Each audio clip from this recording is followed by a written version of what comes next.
Hoy vamos a tener un conversatorio sobre un tema muy interesante que es el uso de medicamentos y cuidados ante el COVID-19. Este tema va a ser impartido por la doctora Sofía Segura Cano, quien es farmacéutica y docente e investigadora de la Facultad de Medicina. Algo muy interesante también es que Sofía ha estado, bueno, en algunos momentos como facilitadora del programa en un curso relacionado sobre el uso de medicamentos. Entonces tiene bastante experiencia en el tema. Yo creo que va a ser muy provechoso el día de hoy. Antes de empezar, les voy a aclarar que vamos a tener los micrófonos silenciados para que todos podamos escuchar a la doctora y que no se mezclen como algunos ruidos. Y también para informarles que en Zoom hay un chat. Mediante este chat pueden estar escribiendo sus preguntas, las vamos a estar viendo y al final las vamos a compartir con la doctora Sofía para que tal vez nos pueda contestar algunas de ellas. Entonces, bueno, quedamos con la doctora Sofía. Bueno, muy buenos días, Carolina. Me dicen si se escucha bien. ¿Se escucha bien?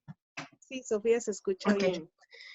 Muchas gracias de verdad por esta oportunidad y por tan generosa bienvenida.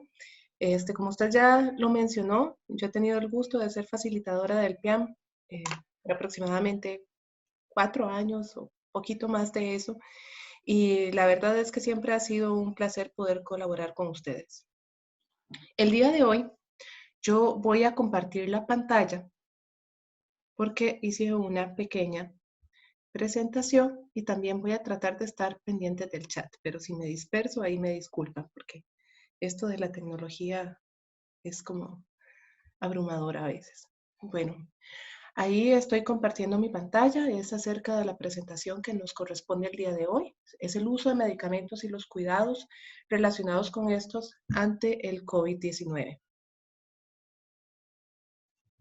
Como Caro bien les mencionó, yo soy docente de la Escuela de Medicina, también soy docente de la Facultad de Farmacia, soy colaboradora del PIAM y soy funcionaria de la Universidad de Costa Rica desde hace aproximadamente 10 años.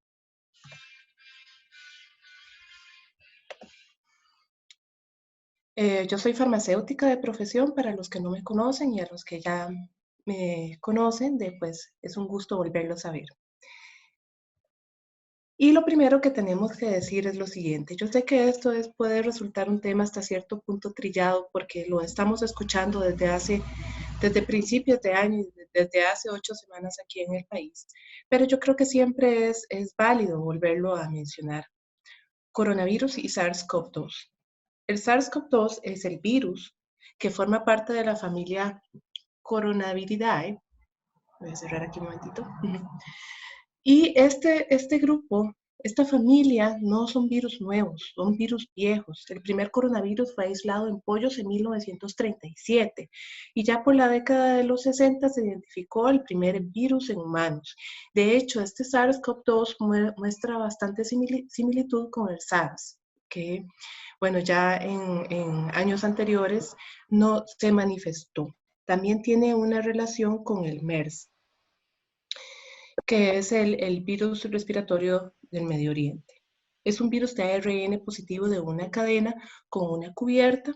Esta es una imagen, es un símbolo del SARS, pero es interesante porque nos dice mucho. Como ustedes pueden observar acá, hay unas partecitas que son anaranjadas. Estas partecitas anaranjadas que están en la cubierta del virus son las que le permiten entrar a la célula. ¿Por qué? Porque los virus necesitan entrar a la célula. ¿Para qué? Para poder utilizar la maquinaria celular para poderse replicar y generar más virus. Estas partecitas anaranjadas que ustedes observan en este dibujito son los que llaman los receptores ECA, que han generado mucha información también relacionada con algunos medicamentos. Este es un virus, es una enfermedad zoonótica. Se supone que el murciélago es el huésped natural. No obstante, se habla de un hospedador intermediario que fue el pangolín. Inició en Wuhan en diciembre del 2019 y han pasado 5 meses desde que se inició y ha generado casos en prácticamente todo el mundo.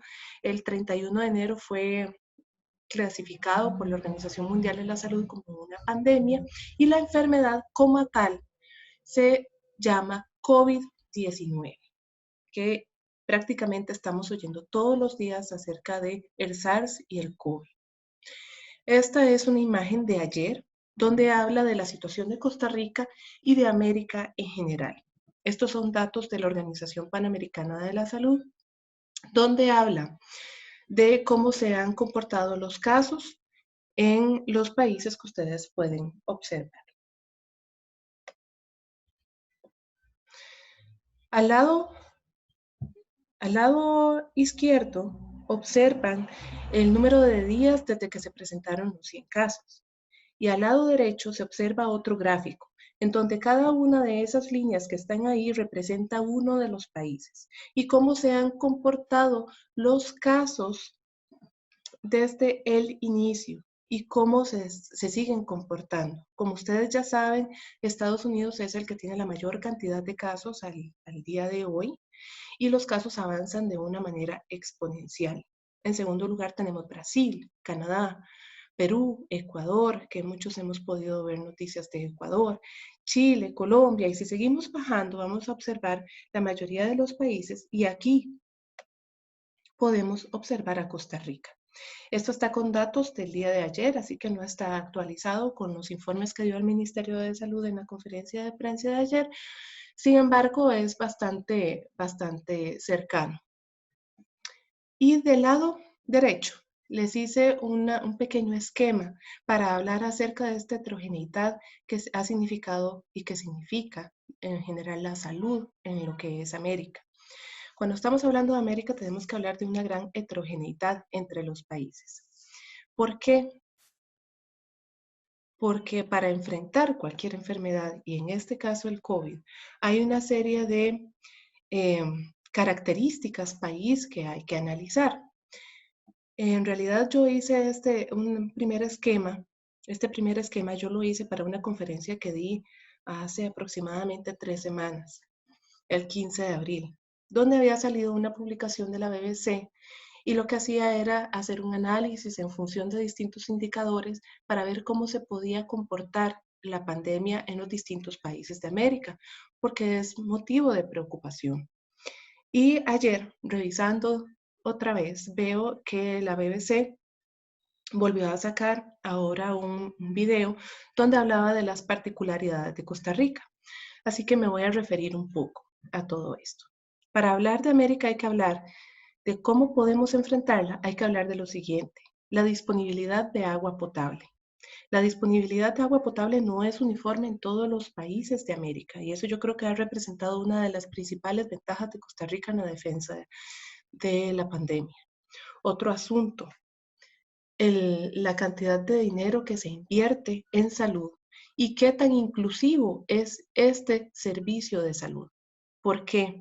Porque Costa Rica invierte más del 6% del Producto Interno Bruto en salud. Y eso está súper bien. Sigue los lineamientos o las recomendaciones de la Organización Mundial de la Salud. Sin embargo, hay países como por ejemplo Estados Unidos en donde se invierte muchísimo más dinero, pero la cobertura no tiene ese carácter universal que sí tiene en Costa Rica. Y eso yo creo que ha significado otra de las ventajas. En tercer lugar, me gustaría referirme a lo que es el sistema de salud como tal, con sus 3 niveles de atención, que como bien sabemos, en el primer nivel están los IBAIS, en el segundo nivel están las clínicas y algunos hospitales periféricos y regionales, y en el tercer nivel tenemos a los hospitales nacionales y especializados. Yo creo que esto también ha favorecido mucho para que no haya una saturación del sistema de salud. Y también aquí en esta parte podemos referirnos a la protección que está dando el Estado y nosotros como parte del Estado a los grupos vulnerables. ¿Qué protección les podemos dar a estas personas que están en un mayor riesgo de contraer la enfermedad, tanto a nivel social como a nivel económico? Y yo creo que la respuesta que hemos tenido también es muy favorable. Y por último, la posibilidad de tener un distanciamiento físico. En muchos países de Latinoamérica, este distanciamiento físico no es posible debido a que el nivel de informalidad en el trabajo es muy alta. Entonces, y muchos de los trabajos no son teletrabajables. Entonces, tenemos una disparidad entre los distintos países acerca de quiénes realmente se pueden quedar en la casa trabajando y pueden seguir percibiendo ingresos por esto. Yo creo que todas estas características han favorecido mucho para que Costa Rica se sitúe en la posición en la que está hoy. Esto lo digo hoy al 6 de mayo del 2020. Una de las cosas más importantes que quiero que quede hoy es que la información en relación con la pandemia está cambiando todos los días. Y eso aplica para todo, para el conocimiento de lo que es la enfermedad, para conocer la epidemiología, para conocer acerca también del tratamiento y de cuáles van a ser las consecuencias después de esta pandemia. Yo espero que sigamos manteniendo los niveles que estamos manteniendo, que sigamos manteniendo las tasas y eso es contribución de todos en realidad. Una de las cosas importantes para comprender por qué se están tomando las medidas que se están tomando es que no todas las personas que contraen el virus se enferman de la misma manera. Puede haber casos en donde haya una incubación asintomática con o sin virus detectable, pero se han descrito casos de incubación asintomática, es decir, en el periodo en el que yo ya contraigo el virus, pero todavía no desarrollo síntomas, pero tengo la posibilidad de transmitirlo. También pueden haber cuadros de periodo sintomático no severo con presencia del virus, en donde las personas desarrollan una sintomatología leve, pero eso no quiere decir que no puedan infectar a otros. Y sucede, las personas con una sintomatología leve pueden infectar a otros y no necesariamente el hecho de que yo tenga una enfermedad leve significa que el otro también va a tener una enfermedad leve. Eso depende mucho de la respuesta de la persona ante el virus. Y también podemos tener una etapa severa sintomática con una alta carga viral que puede incluso desembocar en una hospitalización. De acuerdo con los primeros datos que se publicaron en Wuhan, el periodo de incubación promedio es de 5 días y se dice que el 97.5 desarrolló síntomas en 11.5 días. No obstante, han habido casos en donde el periodo de incubación se ha prolongado más allá de estos 11 días. Después tenemos al paciente donde ya desarrolla la sintomatología en un grado variable y se dice que puede permanecer contagioso 2 semanas después de la remisión de los síntomas. Si ustedes desean más información, en la parte inferior les puse las referencias bibliográficas por si desean consultarlas. Una cosa importante es que eh, todavía la Organización Mundial de la Salud no puede dar una respuesta en relación con la posibilidad de reinfectarse. O sea, en este momento estamos en un periodo de conocimiento de la enfermedad y no sabemos si puede haber reinfecciones. Eso es algo que estamos apenas dilucidando. ¿Cómo se transmite? Yo creo que pues ya todos lo sabemos, es por contacto personal cercano con una persona infectada o a través de personas infectadas al toser o estornudar, o bien al tocar objetos o superficies contaminadas y luego tocarse la boca, la nariz o los ojos. Como ya les dije, la transmisión puede ocurrir en pacientes asintomáticos o durante el periodo de incubación, es decir, que podemos estar en contacto con una persona que puede estar infectada y nosotros no lo sabemos y la persona tampoco. Esto es importante para no estigmatizar a los pacientes. ¿Por qué? Porque puede haber reacciones sociales que no necesariamente van a ser las más apropiadas en estos momentos de vulnerabilidad y tenemos que ser conscientes de que cuidarnos es una responsabilidad de todos y que no podemos llegar a culpar a una persona en caso de que se infecte. Esto es importante. En mujeres embarazadas, la transmisión intrauterino perinatal no ha sido identificada. De hecho, hace unos días el director de la caja, el doctor Macaya, habló de el primer caso donde el bebé nació negativo de una mamá positiva y el virus no ha sido detectado en leche materna. La Organización Mundial de la Salud recomienda continuar con la lactancia. Al lado derecho les puse una infografía que hizo la Organización Panamericana de la Salud. Y esto fue adrede. ¿Por qué? Porque el mensaje que quiero dar con esto es que busquemos las fuentes oficiales.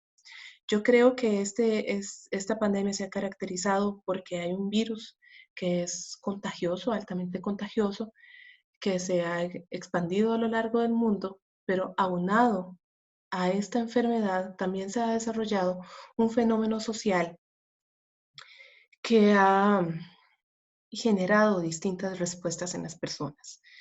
Y aquí, ante la cantidad de información que tenemos disponible, el mensaje es buscar siempre información de los organismos internacionales y de los nacionales, llámese Organización Mundial de la Salud, Organización Panamericana de la Salud. También podemos revisar la página de la CDC, que son los Centros para el Control de Enfermedades de Estados Unidos, que tienen información para pacientes, y por supuesto también la información del Ministerio de Salud. Yo creo personalmente, y es una opinión personal, que la respuesta que ha dado el Ministerio de Salud ha sido bastante efectiva en el combate de esta pandemia. Ahora bien, vamos a hablar un poco del tratamiento. ¿Por qué? Porque todos los días salen noticias. Yo puedo comprender que hay una necesidad de parte de la población, de parte de las autoridades, de parte de los clínicos, acerca de cuál es el tratamiento o cómo vamos a salir de esta pandemia, de desarrollar una vacuna, pero hay que tratar de ser mesurados en cómo abordamos la información. Hasta el momento, el tratamiento es sintomático y de soporte. Muchos de los pacientes se van a recuperar en sus hogares y los que requieran hospitalización van a ser trasladados al respectivo centro, en donde también se le va a dar tratamiento sintomático y de soporte, así como se van a manejar las complicaciones en un ambiente hospitalario, o en un ambiente hospitalario. Pero vean que en cualquiera de los dos casos, ya sea que el paciente se quede en su casa recuperándose, o sea trasladado a un centro, hay un equipo médico que está detrás de él dándole un seguimiento. Y esto es importantísimo. ¿Por qué? Porque hasta el momento el enfoque óptimo para el tratamiento es incierto. Lo que se está generando es evidencia. En este momento estamos en construcción de la evidencia. Es abrumadora la cantidad de artículos que se han publicado de enero hasta la fecha en relación con tratamientos disponibles. Y si uno se pone a revisar la página de registro de estudios clínicos de Estados Unidos, la cantidad de medicamentos que se están registrando para ensayos clínicos es también abrumador. Por esto, la evidencia en estos momentos se basa en datos limitados, que todos los días va saliendo más y evoluciona rápidamente a medida que surgen datos clínicos. De ahí que ustedes pueden observar una diferencia en lo que es la información de medicamentos que se manejaba antes de la pandemia a la información de medicamentos que se genera ahora durante la pandemia. Anteriormente, pues había todo un acervo científico que estaba sustentado por ensayos, por farmacovigilancia, por generar más información, y era posible darles a ustedes más información acerca de cuál tratamiento, cuál es su efectividad, cuál es su perfil de seguridad. En estos momentos es un poco más complicado. ¿Por qué? Porque los datos que se han publicado no necesariamente son con la cantidad de pacientes que uno quisiera para poder darles una respuesta definitiva. Y yo creo que eso es uno de los principales mensajes. Nosotros tenemos que pensar que este proceso de evidencia está en construcción. Eso no debe generar miedo, pero tampoco debe generar falsas expectativas. Hay que ser muy realistas y confiar en que la evidencia está siendo revisada, está siendo analizada y que hay organismos internacionales y nacionales que están revisando toda la información que se publica todos los días. ¿Para qué? Para poder ofrecerles a los pacientes con COVID una opción terapéutica. ¿Y por qué soy enfática en esto? Porque yo no sé si ustedes lograron ver hace como 4 semanas aproximadamente, donde salió el presidente de Estados Unidos hablando de la hidroxicloroquina como una posibilidad para el tratamiento, y lo que se vio al día siguiente, inclusive aquí en Costa Rica, fue de una compra exagerada de hidroxicloroquina por parte de terceros. Y eso es una práctica que no se recomienda, y menos en este contexto. ¿Por qué? Porque la información está en construcción y debe ser monitorizada por un equipo médico. Debe ser el tratamiento siempre monitorizado. No podemos pensar que porque sale una noticia, nosotros ya podemos ir a comprar un tratamiento a la farmacia pensando en que nos va a proteger. Hasta el día de hoy, 6 de mayo, no existe un tratamiento preventivo para el COVID. Y eso también se los quería como aclarar. Muchos pacientes con COVID tienen una enfermedad leve que no va a justificar la atención hospitalaria. Estos pacientes se van a recuperar en el hogar. Esto facilita y es una buena medida porque en realidad uno se siente mejor en su hogar. Y además eso facilita no saturar los servicios de salud, que es lo que no queremos en este momento. Además evita exposiciones potenciales adicionales de estar dentro de un ambiente hospitalario y reduce la carga de la atención médica. Por otro lado, la evaluación de los pacientes hospitalizados debe considerar las características asociadas con una enfermedad grave e identificar la disfunción orgánica. ¿Qué significa esto de identificar la disfunción orgánica? Significa ver cuáles son las complicaciones que se están presentando en esa persona u otras comorbilidades. ¿Y qué significa comorbilidades? Otras enfermedades. Por eso hablamos también de grupos vulnerables, de pacientes que tengan enfermedad cardiovascular, se deben proteger más, pacientes con enfermedad pulmonar, pacientes con obesidad, en donde en ellos se podría complicar la enfermedad. Ahora bien, así como han salido un montón de noticias relacionadas con posibles tratamientos, de la misma manera han salido una serie de noticias relacionadas con medicamentos que toman las personas habitualmente y que ya estaban en el mercado, en los cuales se dice, pues no, ya no lo tome. Y uno de esos ejemplos son los AINES. Los AINES es un acrónimo para los antiinflamatorios no esteroideos. Son fármacos que se utilizan como antiinflamatorios, antipiréticos, que antipiréticos quiere decir para bajar la fiebre, y analgésicos, es decir, quitar el dolor.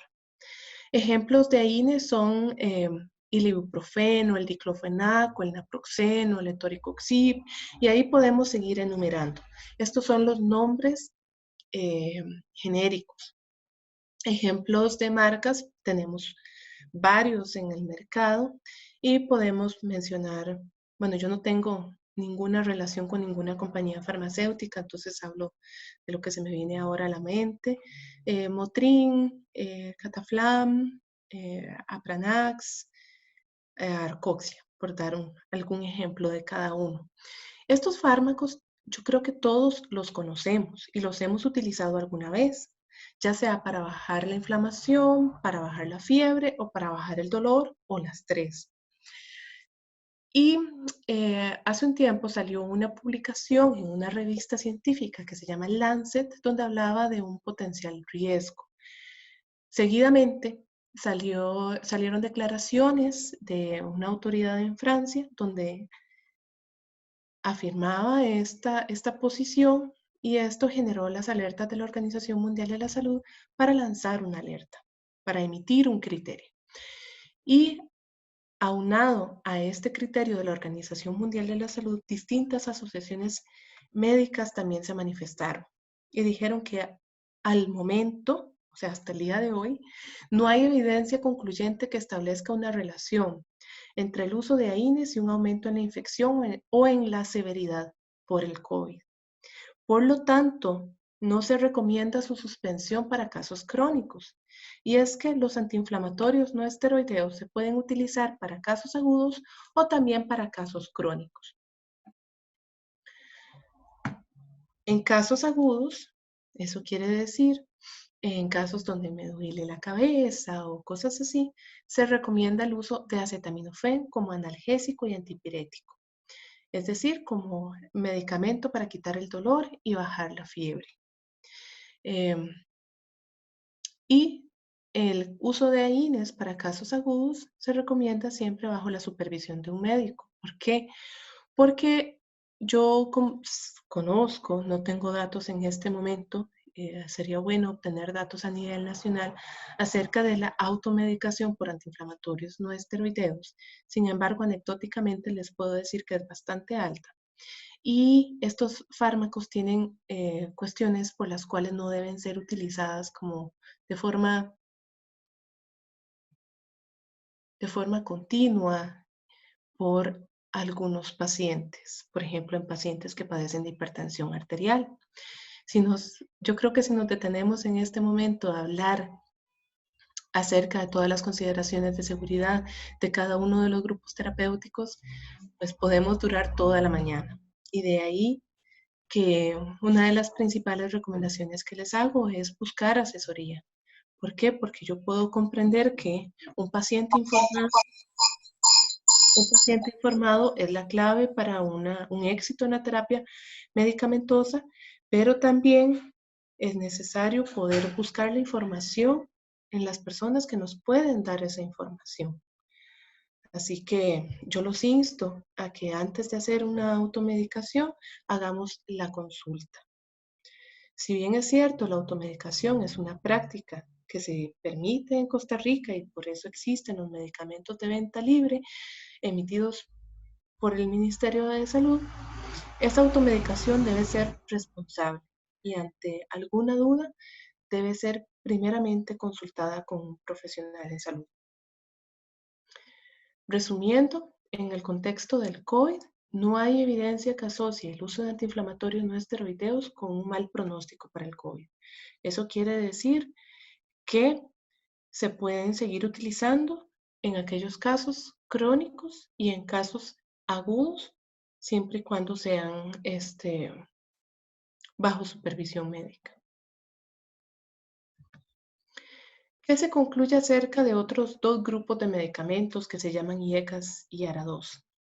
Si ustedes ven el acrónimo pueden pensar que es un poco extraño. IECAS y ARA2 es un término muy técnico, pero cuando veamos los ejemplos van a ver que la mayoría los conoce. En primer lugar, debemos decir que son fármacos que se utilizan para el tratamiento de la hipertensión arterial. Y ejemplos de los IECAS son el enalapril y el captopril. Y yo sé que ya más de uno dijo, el enalapril, claro que lo conozco. Y ejemplos de ARA2 son el irbesartán, el candesartán y el losartán. En un principio, y es una de las cosas claves acá, como estamos en un proceso de construcción de evidencia, se planteó la posibilidad de que pudiera haber alguna relación entre el uso de estos fármacos y el COVID. Sin embargo, criterios de distintas organizaciones y asociaciones médicas dicen que tampoco hay evidencia concluyente que establezca una relación entre el uso de estos fármacos y un aumento en la infección o en la severidad por COVID. Por lo tanto, no se recomienda su suspensión. ¿Esto qué significa? Que los pacientes que están en tratamiento con enalapril o con irbesartán, losartán, candesartán o cualquiera de esta familia no deben suspender el tratamiento. Más aún considerando que estamos en una enfermedad crónica que necesita un control diario y que el descontrol de esta enfermedad llamada hipertensión arterial más bien puede poner al paciente en una condición de vulnerabilidad como grupo de riesgo. Y otro grupo que salió por ahí en donde se hablaba acerca de su relación con el COVID son las estatinas. Esta es un poco más reciente. Las estatinas son fármacos que se utilizan para el tratamiento del colesterol alto. La que dan en la caja es la lovastatina y en el sector privado podemos encontrar rosuvastatina, atorvastatina, pravastatina y fluvastatina. En determinado momento se externó una preocupación por los efectos secundarios de las estatinas y la posibilidad de empeorar el pronóstico del COVID. Sin embargo, otra vez, es una teoría que ha sido refutada y hasta el momento no hay evidencia concluyente que establezca una relación entre el uso de estos fármacos y un aumento de la infección o en la severidad. Por lo tanto, tampoco se recomienda su suspensión. Si podemos volver otra vez a estas 3 diapositivas que resumimos, que fármacos que veníamos usando desde hace tiempo y que han sido sujeto de cuestionamientos, hasta la fecha, hoy 6 de mayo, no se ha podido establecer una relación y eso quiere decir que podemos continuar con nuestro tratamiento. Eso incluye los antiinflamatorios no esteroideos, el enalapril, que forma parte del ODIECA, y el irbesartán, que forma parte de los ARA2. Yo puedo entender también que para ustedes o que son pacientes o que tienen algún familiar que está en tratamiento con estos fármacos, puede resultar confuso la interpretación de esta información, sobre todo porque tenemos un fenómeno de infodemia en donde a cada rato se está publicando más y más noticias y otra vez vuelvo al llamado. ¿Qué es lo que hay que atender? Lo que nos dicen los organismos internacionales y las autoridades. Y lo que nos dicen es no suspendamos el tratamiento.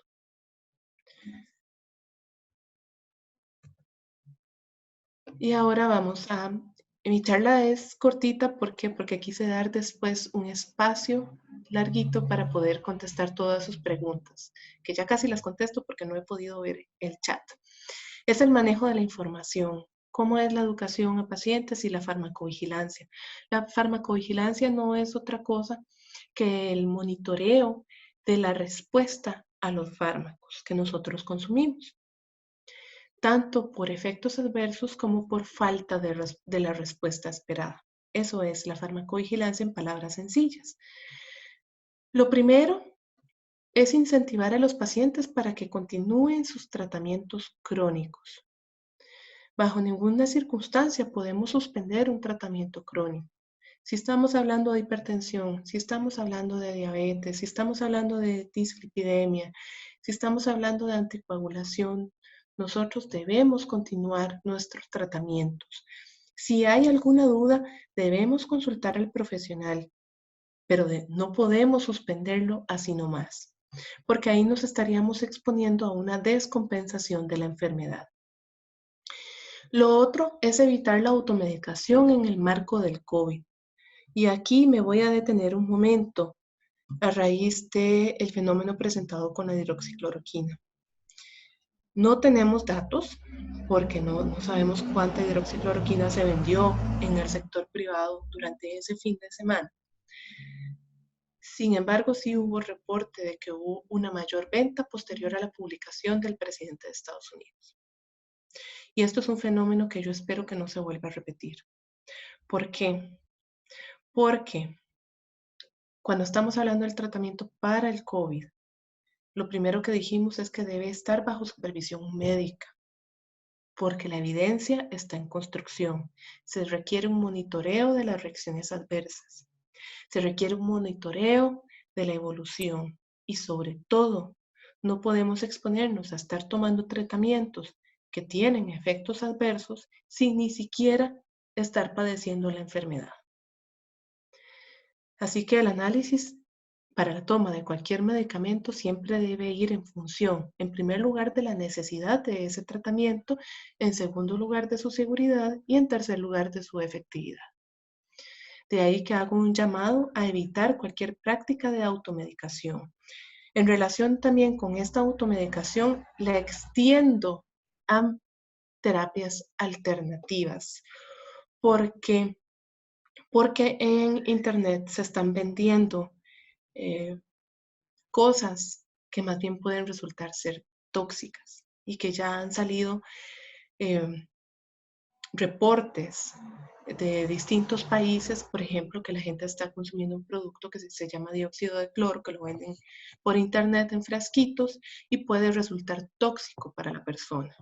No podemos exponernos tampoco a tomar productos alternativos que no sabemos si tienen un buen perfil de seguridad o no.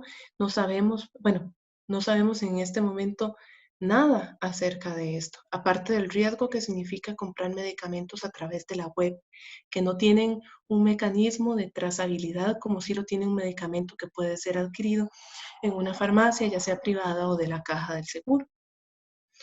Y lo otro es el reporte de reacciones adversas de tratamientos experimentales. ¿Por qué? Porque estamos en un proceso de construcción. Si ustedes se ponen a observar cómo va la evolución de noticias en relación con los tratamientos que se están utilizando, hablemos, por ejemplo, de la hidroxicloroquina. Sale la publicación de que se emplea la hidroxicloroquina, la cual está dentro del esquema de manejo de la caja en estos momentos. La hidroxicloroquina salen los resultados, se plantea como una posibilidad de tratamiento experimental para el COVID, que la hidroxicloroquina tiene otros usos, además, y después salen reportes de reacciones adversas. Eso es importantísimo porque es a través de este monitoreo que podemos saber cuál va a ser al final de cuentas la relación riesgo-beneficio de los tratamientos experimentales para evaluar su pertinencia en el abordaje terapéutico. Si ustedes conocen a alguien que está en tratamiento con esto, va a estar bajo monitoreo médico, pero este asunto de las reacciones adversas también lo hago extensivo a ustedes. Cualquier medicamento que genere una reacción adversa debe ser reportado, así sea el medicamento que han utilizado toda su vida. ¿Por qué? Porque es a partir de la generación de evidencia que se construye la robustez para la práctica clínica, así como el reporte de situaciones que vayan en detrimento del uso responsable de medicamentos, como por ejemplo que la compra de medicamentos que no tienen evidencia comprobada o alguna noticia que les está saliendo por internet, todo eso se puede reportar. Si les llega una página en Facebook o alguna cadena de WhatsApp que les ofrece la cura para el COVID, ustedes tienen como ciudadanos el derecho y el deber de reportarlo al Ministerio de Salud.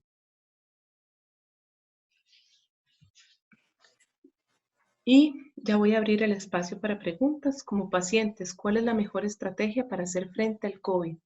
En primer lugar, seguir las recomendaciones de las autoridades y organismos internacionales. En segundo lugar, fomentar el autocuidado. Yo creo que se ha hablado mucho también en cada conferencia de prensa acerca de la necesidad de cuidarse y de cuidarnos. ¿Por qué? Porque no se trata solamente de aislarnos, hay que cuidarnos, mantener una alimentación balanceada, dormir la cantidad de horas necesarias, tratar de balancear este asunto del teletrabajo con los chicos en la casa, con las escuelas cerradas, con la limpieza del hogar, o sea, son muchas variables las que tenemos en este momento dando vueltas en nuestra sociedad y no podemos descuidar el autocuidado, también con el ejercicio físico y con la salud mental. Estamos en un momento de infodemia en donde yo creo que la exposición a noticias debe ser de forma controlada, porque si no nos vamos a ver en, en una situación en donde nos podemos ver sobrepasados por la cantidad de información que podemos obtener a través de redes sociales. Y lo otro es ser pacientes responsables de nuestra medicación. Esto aplica en realidad para la vida. Somos usuarios responsables de nuestra medicación. No podemos pretender que el sistema de salud o responsabilizarlos de nuestra falta de cumplimiento en los tratamientos medicamentosos. No podemos responsabilizar a la caja de eso cuando somos nosotros los que estamos en nuestras casas y los que cumplimos o no los horarios de medicación. Así que en este momento voy a dejar de compartir porque sí quisiera como poder tener el espacio de vernos en pantalla y revisar el chat. Sofía, Señora. muchísimas gracias por la información. Tenemos varias preguntas en el chat, entonces te voy a pasar algunas para que nos vayas comentando tu parecer. Doña Virginia nos dice, si nos ponemos la vacuna de la influenza y nos da reacción, ¿esto no interferirá con el COVID? Ella comenta que ha tenido como, ¿verdad?, una reacción de resfriado y demás. Entonces, ¿qué nos puedes decir al respecto? Al respecto, les puedo decir que es importantísimo vacunarse en estos momentos contra la influenza. Yo creo que hay un gran esfuerzo de parte de la caja en toda la logística que están generando para evitar la exposición. Entonces, este asunto de ponerlo por letras del primer apellido, por movilizar al personal para vacunar, es una oportunidad que debemos aprovechar. La caja en estos momentos vacuna a grupos de riesgo. Eso quiere decir, bueno, lo podemos ver en las distintas infografías que han sacado, que vacuna a adultos mayores, vacuna a niños pequeños y personas que tengan factores de riesgo. No interfiere con el COVID y aquí la recomendación sería seguir las medidas de aislamiento y de limpieza. O sea, si nos vacunamos y seguimos las medidas de evitar exponernos, yo creo que no va a haber mayor problema. ¿Okay? Muchísimas gracias.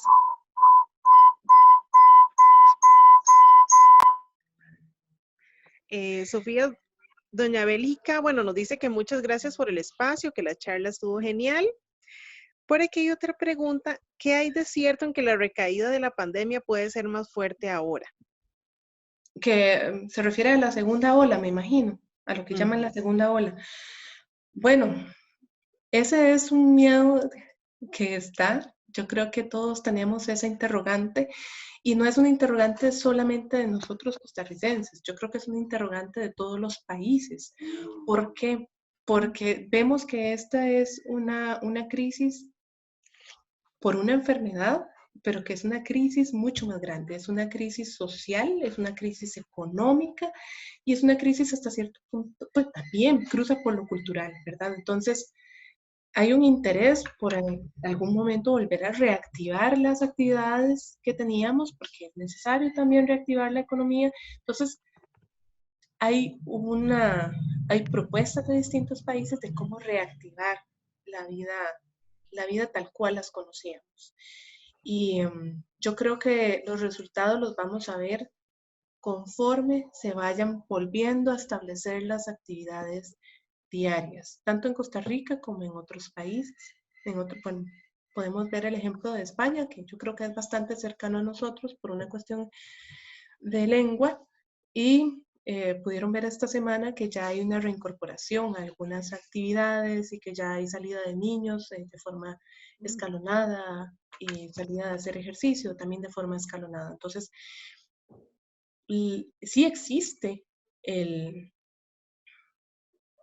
la duda de cómo va a ser la respuesta, pero ante esto lo que nos queda es tratar siempre de seguir las medidas que se nos van dando y siempre que sea posible quedarnos en casa y cumplir con las medidas de higiene. Muchas gracias, Sofi. Y es que esta situación es algo nuevo para todas las personas y en el mundo. Es algo histórico que estamos viviendo y creo que ha sido una situación de mucha incertidumbre, pero que día a día la vamos trabajando, ¿verdad? Es algo de que hay que acatar la información de las organizaciones que usted nos decía, las oficiales, ¿verdad? Para ir atendiendo toda esta situación. Sofía, hay varias preguntas. Primero me preguntando Manuel y Emi, ¿es mejor tomar paracetamol en lugar de acetaminofén en caso de tener fiebre? Bueno, ahí hay una aclaración que hacer y es que puede haber medicamentos que tengan distintos nombres genéricos pero que sean lo mismo. Y este es el caso del acetaminofén.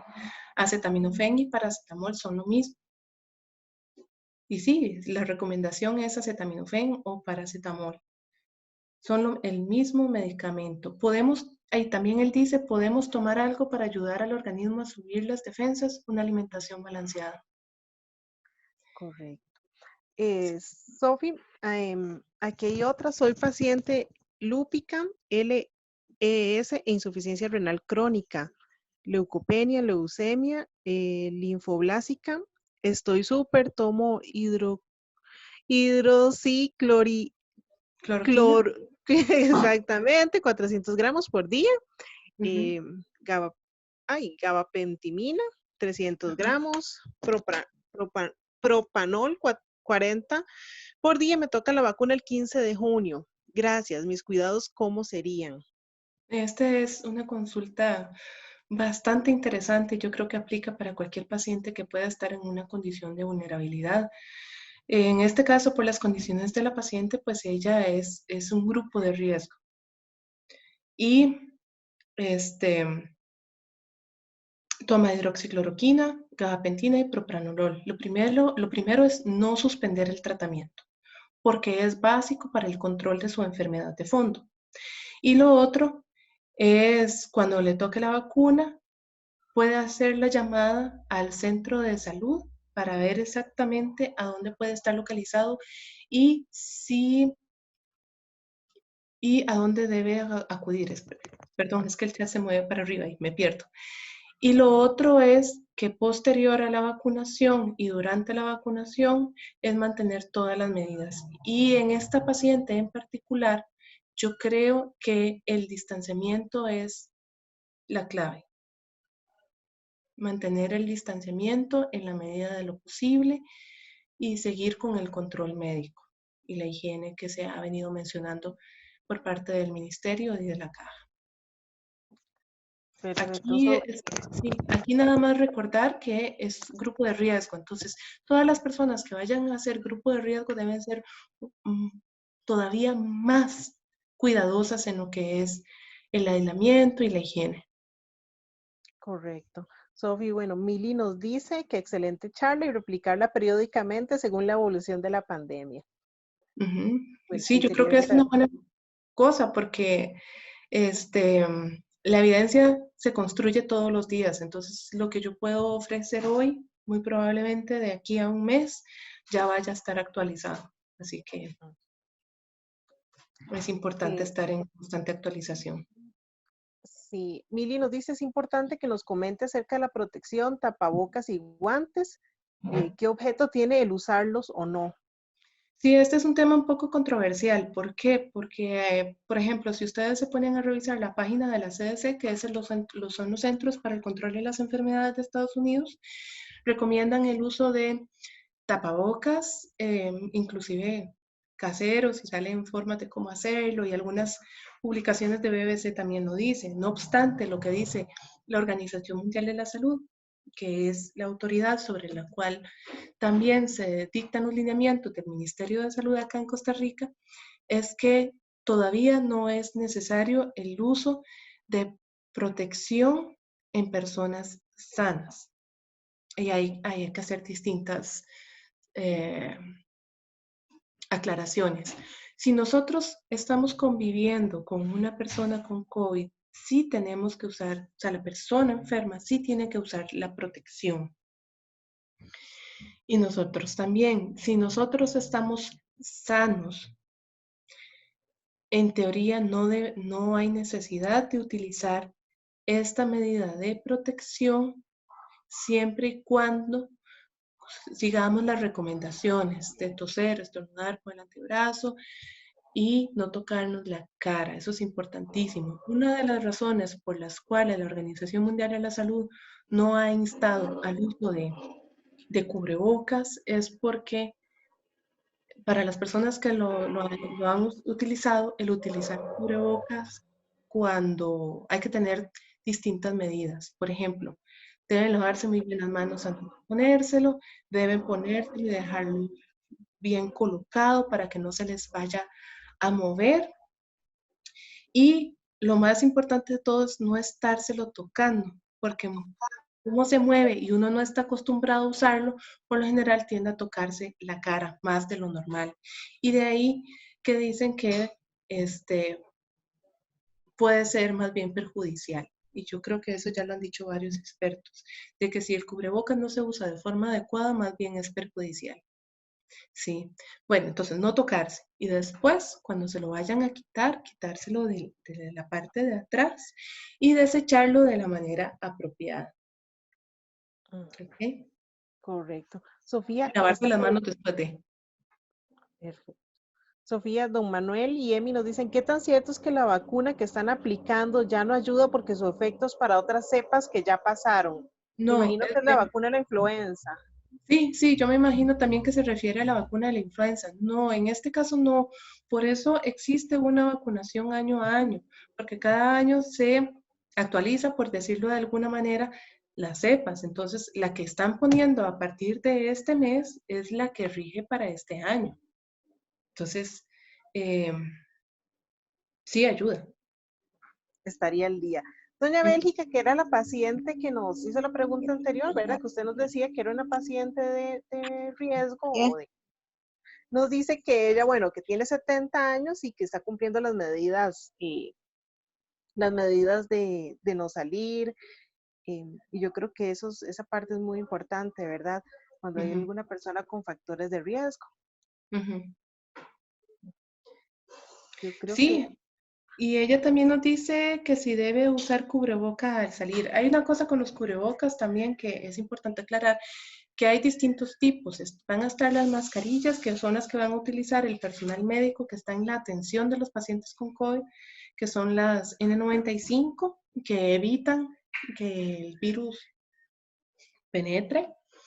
También van a estar mascarillas quirúrgicas, que esas pues no tienen como, por decirlo de alguna manera, un grado de protección inferior que las mascarillas quirúrgicas. Lo que evitan es que yo vaya a infectar a otros. ¿Ok? Entonces, en el caso de Doña Bélgica, si usted usa un cubrebocas normal, llámese una mascarilla quirúrgica, lo que usted está evitando es infectar a otros. Entonces, ahí yo, yo recalco lo de estar súper guardada y me parece muy bien. Y en la medida de lo posible, si le pueden ayudar para las compras o cosas así, muchísimo mejor. De igual forma, si recibe personas en la casa, familiares o lo que sea, que todas las personas de la casa sean conscientes de la condición de la vulnerabilidad en la que ella está y sean cuidadosos con las medidas de higiene. Recuerden que el virus puede permanecer en distintas superficies por distintas cantidades de horas. Eso es algo que todavía está en investigación, porque se están haciendo estudios a distintas temperaturas y a distintas concentraciones del virus, pero se habla de que puede permanecer hasta 4 días, por ejemplo, en plástico. Entonces, es importantísimo estar limpiando todo. Sofía, bueno, don Oscar nos preguntaba que si vamos a poder ver esta charla en la computadora. Bueno, la charla se está grabando. La idea es en algún momento subirla para compartirla en otros espacios. Entonces ahí les vamos a estar avisando. Sofi, yo creo que, bueno, no hay más preguntas en este momento. Ujú. Bueno, doña Bélgica sí nos dice que tiene todos esos cuidados y que la familia la tiene súper cuidada. Bueno, qué dicha, ¿verdad? Porque también es un tema de conciencia entre todos, ¿verdad? Porque nada hacemos con cuidarnos nosotros individualmente si los demás no aportan. Yo creo que esto ha sido algo que nos ha dejado esta pandemia, ¿verdad? También un poco de Ujú, solidaridad y especialmente con las personas que tienen algún factor de riesgo. ujú. Sofi, Sí. bueno, con lo que nos estabas diciendo con la charla, bueno, primero nos haces un recorrido por la situación del COVID, que yo creo que esto es muy importante porque todos los días sale información, que era lo que nos decías un poco. Y exactamente, yo creo que hay una sobresaturación. Ahí yo apelo a la recomendación que nos hacías, ¿verdad? De seguir los medios oficiales, que sería la página del Ministerio de Salud, Caja Costarricense de Seguro Social. Las universidades públicas también arrojan información muy interesante. Entonces, bueno, ese recorrido yo creo que es muy valioso. El tema de los tratamientos que están en construcción de evidencia, en ese momento no contamos con un tratamiento. Ahí es importante, o sea, está un tratamiento que pueda llegar. hacer el tratamiento de primera línea, estamos en el proceso de construcción. Eso no quiere decir que la caja no le esté dando un tratamiento a los pacientes. La Correcto. caja tiene su protocolo que es dado por el Comité Central de Farmacoterapia que se le da a los pacientes con COVID, tanto a nivel hospitalario como a nivel ambulatorio. Excelente. Sofi, Sí, con eso el es tema de la importante. automedicación, ¿verdad? Yo creo que ahí es importante el hecho de asesorarnos y también cuando uno va a la farmacia, decir también qué es lo que tiene, porque muchas veces pedimos el medicamento, pero no informamos que somos hipertensos o que tenemos alguna otra condición. Ahí es importantísimo porque una de las cosas que ha puesto en jaque a todo el mundo con esta enfermedad es que los síntomas son muy inespecíficos y que también como estamos en un proceso de construcción, a veces usted ve que los síntomas más frecuentes van a ser la fiebre, la tos y se habla mucho de la dificultad respiratoria, pero eso no quiere decir que no puedan haber otros síntomas asociados y que, por ejemplo, si yo tengo flemas, ya es otra cosa. Eso es una aclaración importante. Entonces yo creo que el monitoreo de ver cómo nos sentimos y cualquier cosa, llamar al 1322, al 1322, que es la línea del Ministerio de Salud. Ellos tienen profesionales que están dando referencia y lineamientos acerca de cómo debe ser el Correcto. abordaje. También pensemos en que no tiene mucho sentido ir a saturar los EVAIS. ¿Por qué? Porque los estaríamos saturando y porque aparte nos estamos exponiendo. Entonces es como, aquí yo creo que el autocuidado, la clave de esta pandemia va a ser el autocuidado.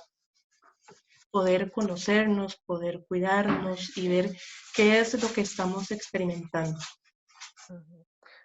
Sofía, bueno, aquí hay otra pregunta que nos decía que qué poder tomar, comer o hay una pastilla para reforzar defensas.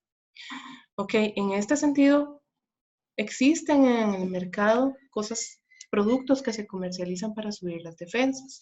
Sin embargo, yo debo reconocer, y lo digo como una opinión personal y bien fundamentada, de que una buena alimentación es lo que les va a ayudar a subir esas defensas. Si ustedes se alimentan de una forma adecuada, van a tener ese sistema inmune como debe ser para poderse defender.